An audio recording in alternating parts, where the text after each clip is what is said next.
Hi everyone. Hi everyone. We're sitting outside Parliament in Wellington. We're excited. We're waiting to catch up with Sall Grover, who's here to talk about Tickle versus Giggle, the case. And we're avoiding the onslaught of anti-woman protesters as they congregate around Parliament and attempt to disrupt the event. So anyway, we're really just hoping that we'll have a chance to talk to Sall really soon. Hi! Oh my goodness!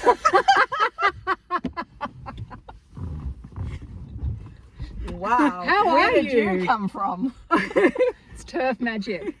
Yeah. Anyway, we're Hi Sall, how are you? Hi Sall. Yeah. Yeah. So Sall's going to be, well, she's going to be talking tonight anyway to everyone who's coming to see her talk, but we're just going to have a little chat with her beforehand, and we've got a couple of things for her to do. She's going to help us with some agony aunt problems, so she's really looking forward to that. I know she is. Yeah. Just as a brief update on your case, Tickle versus Giggle, which sounds really risque, but when you look at a photo of Tickle, you think, nah. God. So we had the hearing for it in April of this year, and we're currently waiting for the verdict. So it's completely normal, apparently, for a federal court verdict to take anywhere from 3 months to 6 months, and July 12th would be 3 months since the hearing happened. So sort of any time from now kind of thing is expected, so it's getting close. But yeah, I mean, we'll wait to see what happens, but it's pretty inevitable that it will go to the next stage, no matter which side is taking it, which is going, we have to do a little appeal at the full bench of the federal court first, but then it will go to the High Court. And when's that likely to take place? So the federal court appeals thing, it meets 4 times a year, so once a quarter. Yep. So you just hope that, like, this verdict comes, you've got 28 days to file a for an appeal, and then hopefully, like, the next quarter one's not too far away, but so you've just got to play the waiting game again. And then after that verdict, you again have 28 days to appeal to the High Court. Okay, so you just hope for some good timing in terms of quarters and what have you. Exactly. Yeah. So you're not waiting any longer than you have to. Yeah, but that could, I mean, that process in itself could take, 4 to 5 months. Right. Yeah. Yeah. So you're looking like a year and a half in the distance, really, aren't you, in terms of this whole thing?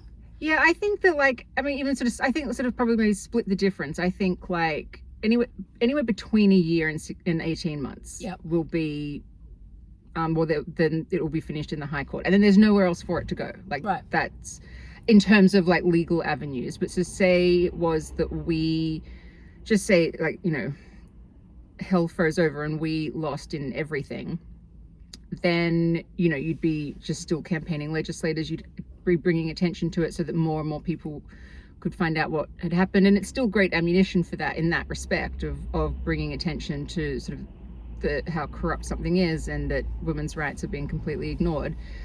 Or if we win in the High Court, which is obviously the plan, then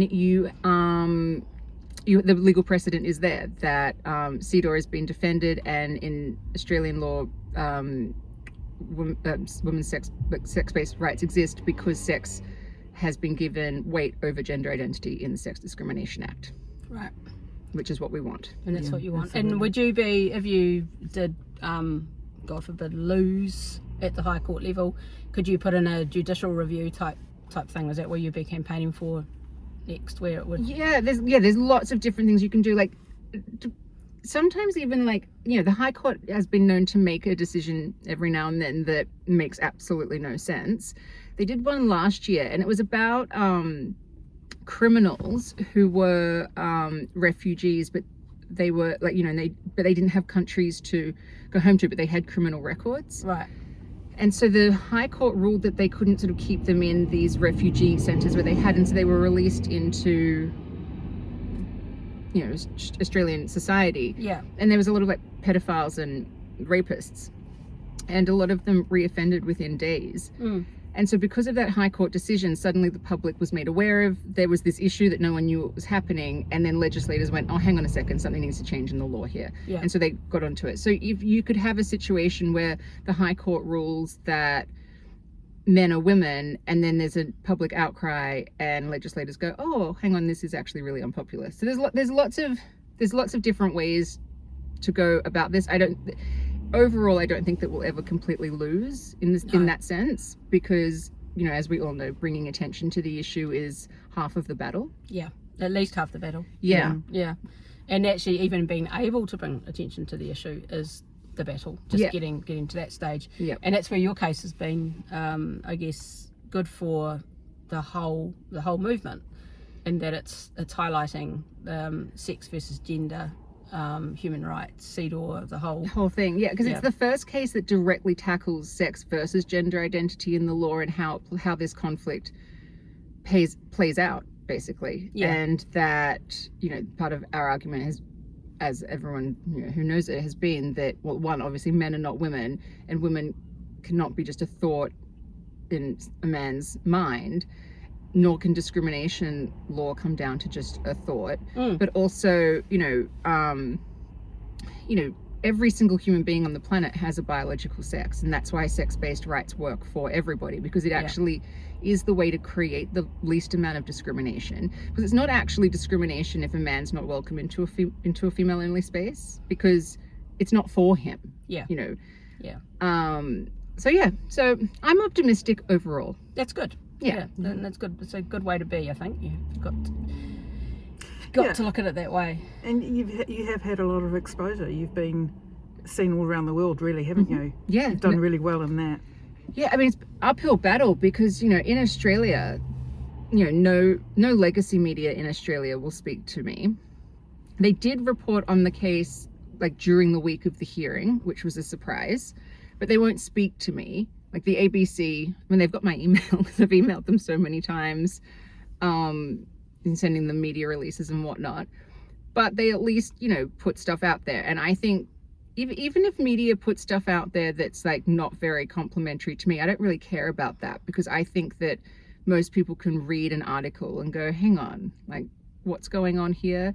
And then a lot of people do get curious and go, okay, I'm going to look into this a little bit more. And I get lots of emails from people, or messages from people saying that they sort of heard it from the other side and went, oh, it doesn't add up. Men aren't women. Yeah, exactly. And it's highlighting, I guess, the you know, in Australia you have the definition of sex, which really just includes feelings, which you know, the minute you define something sort of subjectively like that, you may as well not define it. Completely. Where does it end? Where does the, you know, where are the boundaries of sex? Well, completely. There are none. Completely. And I mean, this has always been my argument with it, of why sex has to be what is more important in the law, is because even people who claim to have, like, you know, a gender identity or under the trans umbrella, you know, most of them rely on their sex-based rights as well, because that's how women who claim to be men play sport, because they all play on women's teams still. Non-binary people rely on their sex-based rights for spaces and for sport, and in workplace, and, you know, and anything, like, you know, I mean, if you are a female that claims to be non-binary, you have a baby, it's those like pregnancy and maternity rights in law, they're sex-based. And the same in New zealand as well.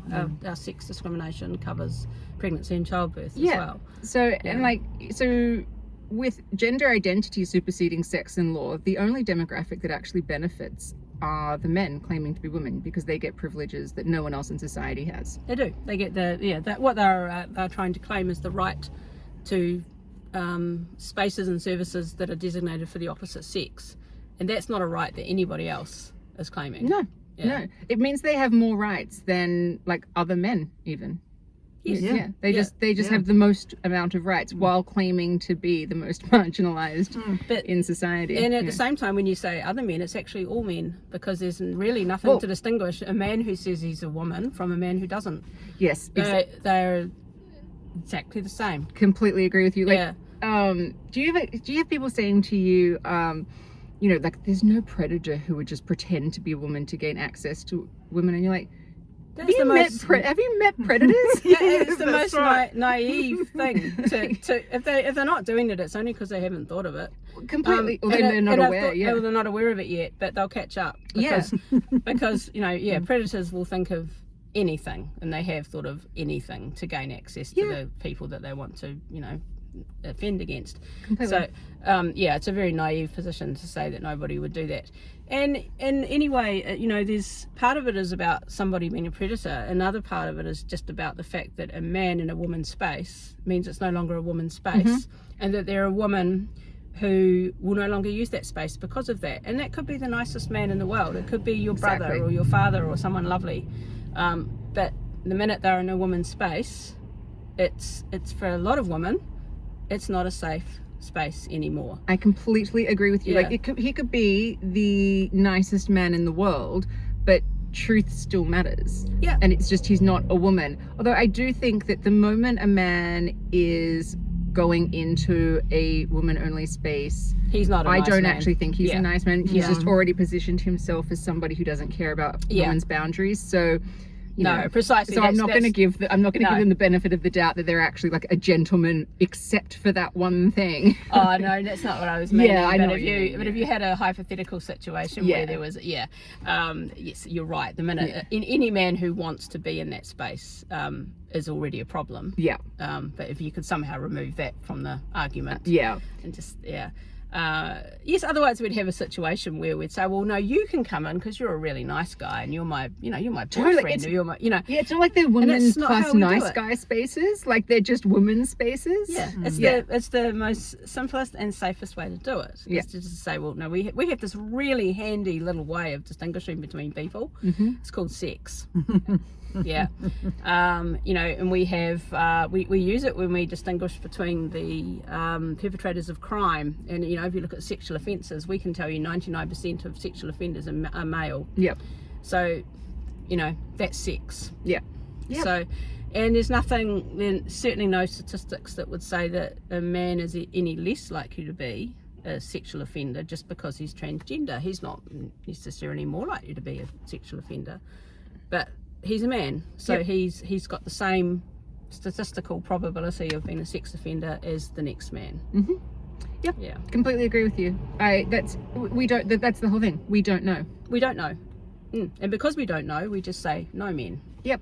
Because because say, like, I always use my dad as the example because he's the man that I trust more than any man on the planet, but the woman standing next to me doesn't know that. Exactly. And nor should she take your word for it. Exactly. And nor should I be dictating what her boundaries are. That's what, when women come and go, like, I don't mind sharing women's spaces with trans women. Like, great for you. Well, why don't you go? Exactly. It's like, well, why, if you don't care, why aren't you using the men's bathroom? And even if you don't care, even if she genuinely doesn't care, it's not her job to give up that right for other women. Completely. Yeah, so we have the Law Commission who they've put out a discussion document on transgender and non-binary protection in the Human Rights Act, and they're looking at reviewing all of that, and we're heavily involved in providing a submission on that. The discussion document is just that, it's a discussion document, it's options and ideas for how we might include transgender people differently or at all in the Human Rights Act.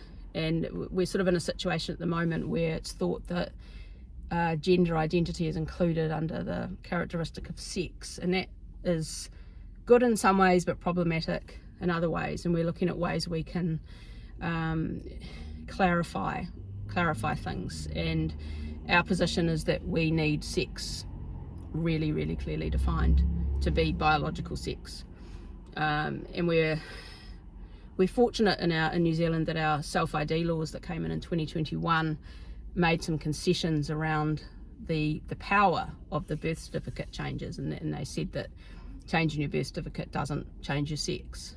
So we're quite fortunate in that respect, but we're going to be working very hard on ways we can prioritise, clarify and strengthen the position of sex in the Human Rights Act. So yeah, I mean, I'm obviously very vocal that I don't want gender identity to be put in any legislation where it muddles it and gets in the way of sex-based rights, or gives an inch in allowing people to go and take a mile. And I'm also very reluctant to validate gender identity in any way, because one, like, there's no agreed upon definition of it even amongst the groups who claim to have one.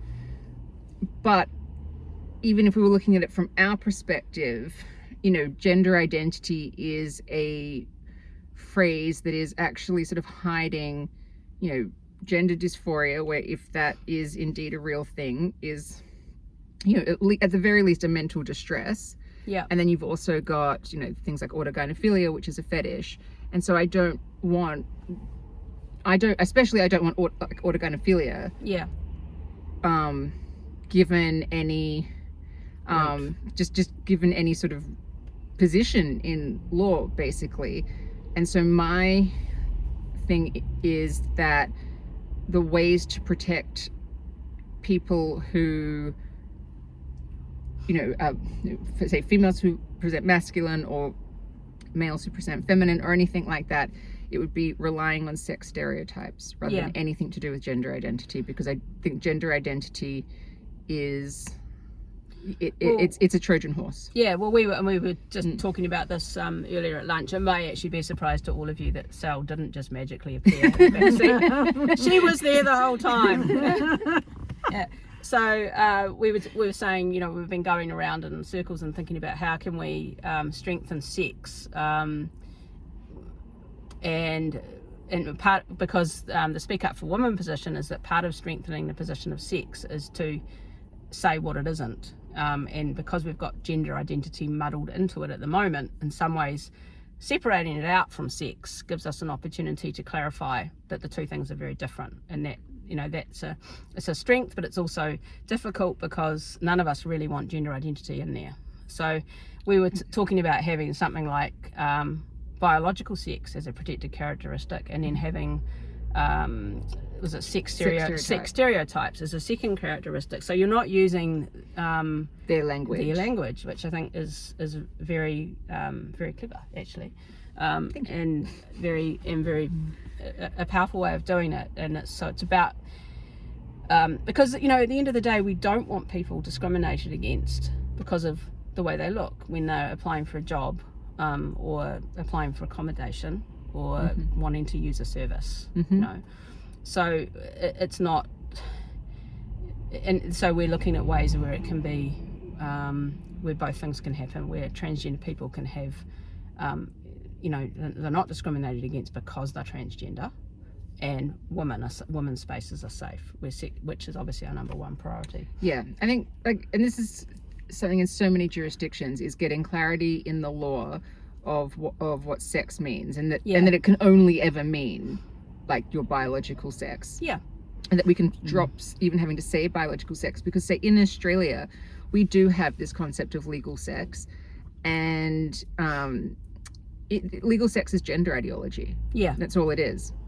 So we actually have to get rid of we've got so many stages. We've got to get rid of the amendments that created this nonsense, and then we can start going and getting clarity. Yes.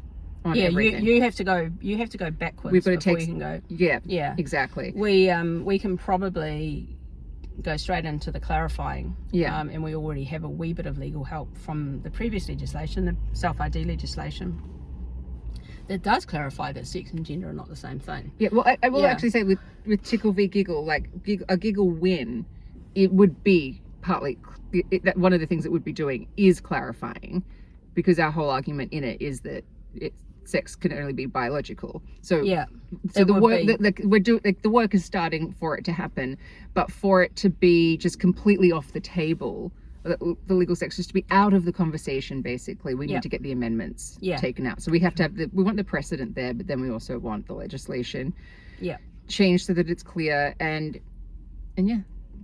gender identity doesn't need to be there because, as I said, The sex stereotype. yeah, and trans people can be covered based on their sex-based rights, which is that would make them equal with everyone else. Which is all that. Which is what everybody should be wanting. Is, equality in that respect. Yep. Yeah. Exactly. Yeah. Yeah, so it sort of sounds for both countries that it hinges on definition and the wording used in the legislation, and that's really crucial that we get that right in our submission. In terms of the Law Commission and the Human Rights Amendment Bill. Yeah, absolutely. So that's what Speak Up for Women are going to be working on for the next little while. Probably all the time that Sall's working through the courts in Australia. That's what we'll be doing. And hopefully we both countries end up with good results. Yeah, a little bit of a shift in the right direction. That'd be great. Yeah, for sure. Yeah. So we have got an agony aunt problem for you, Sall. Oh, yeah, we have. We do. I'll just have to. It's in my bag. I'm going to have to rip the bag open. Hang on. Very superhero. Yeah, sorry, it didn't make quite the noise I was expecting. But so we had we've actually got two. We do. So we do. Which one would you like first, Tanya? Let's do Miriam. This one came to Speak Up for Women. And I've got it here, but I'll read yours later because it's fun. Okay, so Miriam, who we don't know, sent us an email, and she's I'm going to read it verbatim. Clearly, English is a second language, or a product of the current education system, one or the other. So, dear. Darling. Dear. Yeah. My name is Miriam and I am a trans woman. I am writing this letter to share my personal experience and wish to you. As a trans woman, I suffer from hate, deliberate misgender and harassment often, and they came from strangers who are influenced by gender critical groups. I have been pushed to suicide again and again due to this. So she's possibly a cat with 9 lives, I'd say. When it comes to your mind, if you can think about it, please. You make a choice every second, and what you do create love or hate. If you can think about it, please. What's our message for Miriam? I think Miriam's AI. Yeah, I don't know. So we're talking to ChatGPT when we reply. So yeah. Maybe we should have done our own AI response. I think we will. We'll have to. Okay. Right. Immediately. Can you channel some AI for us? I mean, let's just take deliberate misgender and harassment. It's interesting because given that we're waiting outside here and we're watching people gather to harass us, exactly, stop us speaking, and hate us very deliberately. Yes. I find this quite ironic. It's the same old thing, the victimhood and everything like that. And then also, I have been pushed to suicide again and again due to this. And that's our fault. Yeah, and putting that on anybody else, it is just disgusting, like an attempt at manipulation. So if you take this as a real person, that has written this, I mean, I would say to Miriam that I think you should talk to a therapist. I think so too. Yeah. Absolutely. And I think yet again we see the correlation between mental illness and identity ideology. I also think it's Miriam's probably been influenced by people who have told him that people like us are responsible for the hate. And that we hate him, and what else is it? We deliberately misgender and harass, which I don't believe we do. Well, I mean, in terms of their definition of misgender, like, so if I was to see him walking down the street in a dress, I would say that is a man in a dress. Yes. I wouldn't call him she, I wouldn't call him her, I wouldn't call him a woman, but I also would not call him anything. I wouldn't do anything to endanger his safety. I don't think calling him a woman actually protects his safety in any way. I wouldn't go. We wouldn't be going up to him and misgendering him. Well, I would leave him alone. We'd I'd probably actually leave him alone. I'd cross to the other side yeah. of the street, to be honest, Yeah, because I don't want to participate in sort of a lot of the. In the event that you're dealing with a man who actually has autogynephilia, I don't want to participate in his fetish. No. So I would remove myself from the situation. I wouldn't actually cause him any problems. Yeah. So I think the harassment claim is in his head, quite frankly. Well, I think that just not valid. They think that not validating them is harassment. Yeah, possibly. Yeah. Yeah. Yeah. Okay. Yeah. But So good luck to you, Miriam. yeah, good luck. Yeah. Coming back yeah. at you, Miriam. Yeah. Yeah. Next one. Now, this one just came to our email. Dear two TERFs, and sorry, Sal. I mean, it's not. They're not very inclusive, but yeah. Anyway, This is harassment. I know. Yeah. Hopefully you'll be able to make it through this. So I've been monitoring your channel, and I heard your invitation to write in, and I thought I'd write to share with you my complaint to a ferry company. Now that's ferry. Ferry, not fairy company, for those of you. Yeah, it can't be named, and it's to educate you bigoted, hateful TERFs on some important facts of life in New Zealand in 2024. It is physically and emotionally exhausting having to write these letters, but I won't stop until every last ounce of oppression is gone from this backwards country. With channels like yours still allowed to exist, I know we still have so far to go. I will be watching to see if, in fact, you can be re-educated. And then, so is this a letter that they... Okay, so this is then a complaint that this person wrote to the ferry company. So, to whom it may concern, your toilet policies need to change immediately for the health and well-being of your non-cisgendered patrons. Your choice to only cater to cisgendered patrons has not gone unnoticed and is exclusionary and extremely hateful. It made what could have been a very enjoyable day out very stressful for me. As a non-binary person, I was faced with the stark reality that I had no toilet to use. It is not as easy for me as it is for cisgender people. I cannot simply choose male or female as I don't fit such aggressive stereotypes. I feel absolutely humiliated and oppressed. Must be a man, I think. You offered only one gender neutral option, which was a cubicle to be shared with your handicapped patrons. I think that's quite, it's not very, don't use that word these days, do you? No. Yeah. This is discrimination, bigotry and cis privilege at its worst. Are you calling my gender a disability? If so, I'm sure there's grounds for a discrimination case there as well. You've been warned. Please find attached my suggestions on how you could improve. Yours sincerely, non-please, non-binary. As opposed to a please non-binary, which is the other kind of non-binary. We don't see many of them. They're No. quite rare. Well, I thought it was about 50-50, but yeah. No, they're quite rare. Unfortunately, I'll make some assumptions. Are you using preferred pronouns? Non-please, non-binary just made a friend. He, she, they, them has attached suggestions on how you could improve, but we don't have those suggestions. But I think. What do you think? Are you concerned? Not in the slightest. Yeah. I honestly, this person, this non-binary person, has a biological sex and therefore is completely catered for.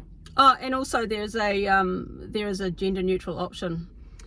I think maybe they need to just get over it. Really, that's definitely need to get over it. I'm definitely not for saying to these people to go and use disabled toilets in the sense that while, like, you know, how we're not using female spaces can't be used to just, you know, dump all of the men in them. Yeah, for sure. We also can't then just go and dump all of them into disabled toilets either, because you might have there is always only one, and you could have, like, on a ferry 4 people who need to use that. Yeah, you could. And it is not a place for a man who just calls himself non-binary. He's not disabled, nor is he a woman. There is a bathroom there for him. It's the male one. Absolutely. Get over yourself. Yeah, I think some people have real problems. Yeah, I think there are much worse things to worry about. Yeah. Than this one.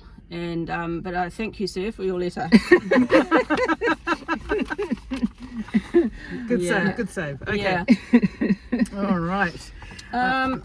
So do we have anything else? I'm just going to look in my book. No, I think that's all. Have you got anything else you'd like to say? I would like to say that I had so much fun in New Zealand, and I'm super impressed with how organized and just ready to do stuff and engaged so many New Zealand women are. I just think it's really, really cool. Cool. You guys are you're doing stuff. You're in a pretty good position, and I think if everyone just keeps working like this, it'll only get better. I think so. I mean, at the same time, so New Zealand women organize, everything's going really, really well. Also, you have some of the craziest TRAs in the world. We do. We have to be vigilant. Insane. We have to be really vigilant. We're still obviously not able to organise and meet without disruption, which is a massive issue. Yes. As the stuff that we've been talking about kicks off, and we want to organise and have meetings and what have you. Mm-hmm. We need to be able to do that. Yeah. And because we want to make sure that people understand any legislation changes that are coming up. We've done it before with self-ID. We'll do it with the Law Commission recommendation or the Human Rights Amendment Act. So it's we still need to keep fighting for freedom of speech, freedom of association, and freedom of belief. freedom of belief. Yeah. And because this will be up online after tonight's Wellington event, and so if any of the protesters who are coming to today's event are watching this, I just want them to know that I actually would defend your right to have a peaceful protest outside, but you can't actually, it's not a peaceful protest if you're actually trying to drown out our voices and not letting us speak. Your right to protest actually does stop if you're actually stopping the event at all. And so, well, it's not a peaceful protest. It's not a peaceful protest, because if you're no. there with noisemakers and your packed lunch and your mask covering your face, trying to make it that women cannot meet and talk about our rights, then you're not peaceful protesting at all. But this actually goes to everything that trans activists are doing. Every claim they make, the opposite is true. So it's not peaceful protest, it's actually a very aggravated protest, and they claim that men are women and they're not. So Absolutely. Yeah. And I think we leave you alone to it would never occur to me events and to protest a trans event. Never occur to me at all. No, it would never occur to me to do that. No, I think trans people who call themselves trans are more than welcome to have their own events. You can stay in them, have your own spaces, have your own events, do what you want, and let us have the same. Exactly. Yeah. Yep. So on that, I do have one question. Yeah, It's a one pretty question. important question. Okay. So, have you met enough sheep while you're over here?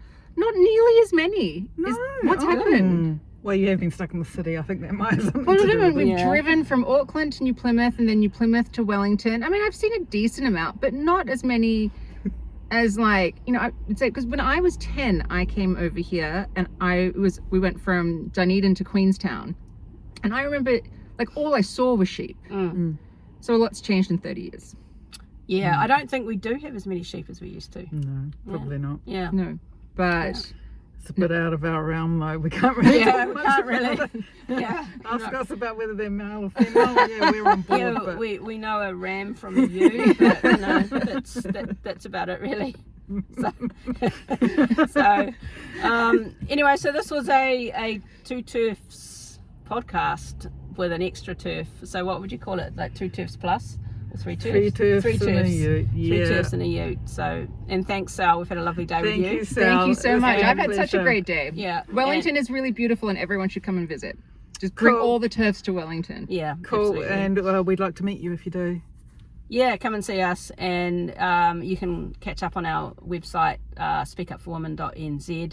Follow us on Twitter, which is speakupforwomennz as well, and on Facebook you'll never guess. Yeah. Well, this is going to be on Turn Up for Women, so there you go. It's always an outlier. And it'll be on Turn Up for Women too. So anyway, thanks for joining us, and we'll see you soon.